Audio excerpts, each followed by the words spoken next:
Boker Tov. Ce matin, commentons quelques mots du deuxième verset du premier chapitre de la Megillat Echa, cette Megillah que nous lirons le jour de Tisha B'Av. Dans le deuxième verset, il est dit à propos de Tzion, En la menachem mikol ohavea.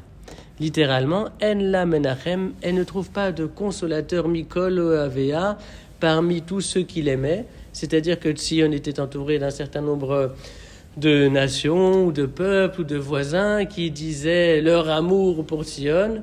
Et puis au moment de la destruction du Beth Amikdash, elle s'est retrouvée seule, désolée, abandonnée, sans que personne ne puisse lui formuler la moindre consolation. Ça, c'est le pshat, c'est le sens littéral.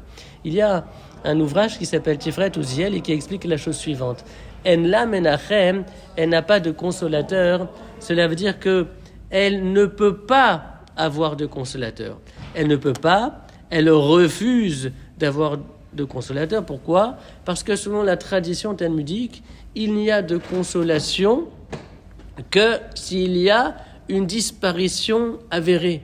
Et c'est la raison pour laquelle, par exemple, Yaakov, le patriarche, a toujours refusé d'être consolé concernant la disparition de Yosef, parce que Yosef était encore vivant, il était encore de ce monde, il n'y a de consolation que pour une disparition avérée.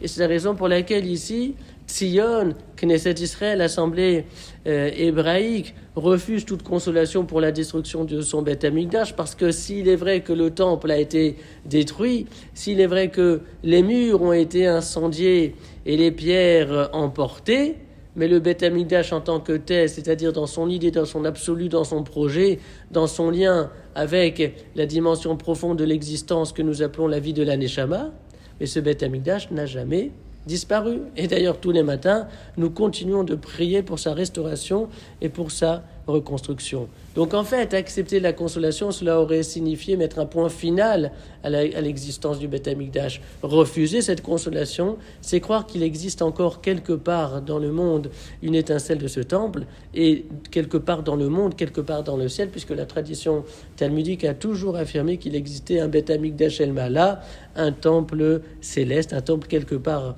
dans le ciel, qui, au moment venu, viendra se déposer sur la terre, et ce sera l'époque messianique.